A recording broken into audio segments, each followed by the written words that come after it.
ఫిబ్రవరి మాసంలో తులారాశి జాతకుల యొక్క జీవితంలో ప్రధాన గ్రహాలు అయిన శని, గురువు, రాహువు, కేతువులు అనుకూలతచి అన్ని విధాలుగా యోగదాయకంగా ఉండబోతోంది.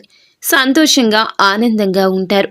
వృత్తి, ఉద్యోగ, వ్యాపారాల్లో ఆర్థిక వికాసం కలుగుతుంది. ఉద్యోగ రీత్యా ప్రమోషన్లు లభిస్తాయి. ప్రభుత్వ ఉద్యోగులకు ఆనందకరమైన శుభవార్తలు ఉన్నాయి. పనులన్నీ సవ్యంగా సకాలంలో పూర్తవుతాయి.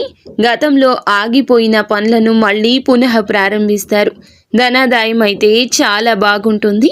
సంఘమున ఉన్నత స్థితియు, స్థిరాస్తి లాభము, స్పెక్యులేషన్ల యందు అనుకూలత ఉంటుంది. నూతన పరిచయాల ద్వారా లాభము కలదు. మీరు చేసే మధ్యవర్తిత్వం, సెటిల్మెంట్స్ చక్కగా లాభించును. మీకు ఇంకా ఇతరత్ర ఎటువంటి సమస్యలు, సంతాన సమస్యలు, భార్యాభర్తల సమస్యలు, స్త్రీ పురుష వశీకరణం కూడా చేయగలరు మా గురువు గారు. 3 రోజుల్లో పరిష్కారం లభించును. నమ్మకంతో సంప్రదించండి.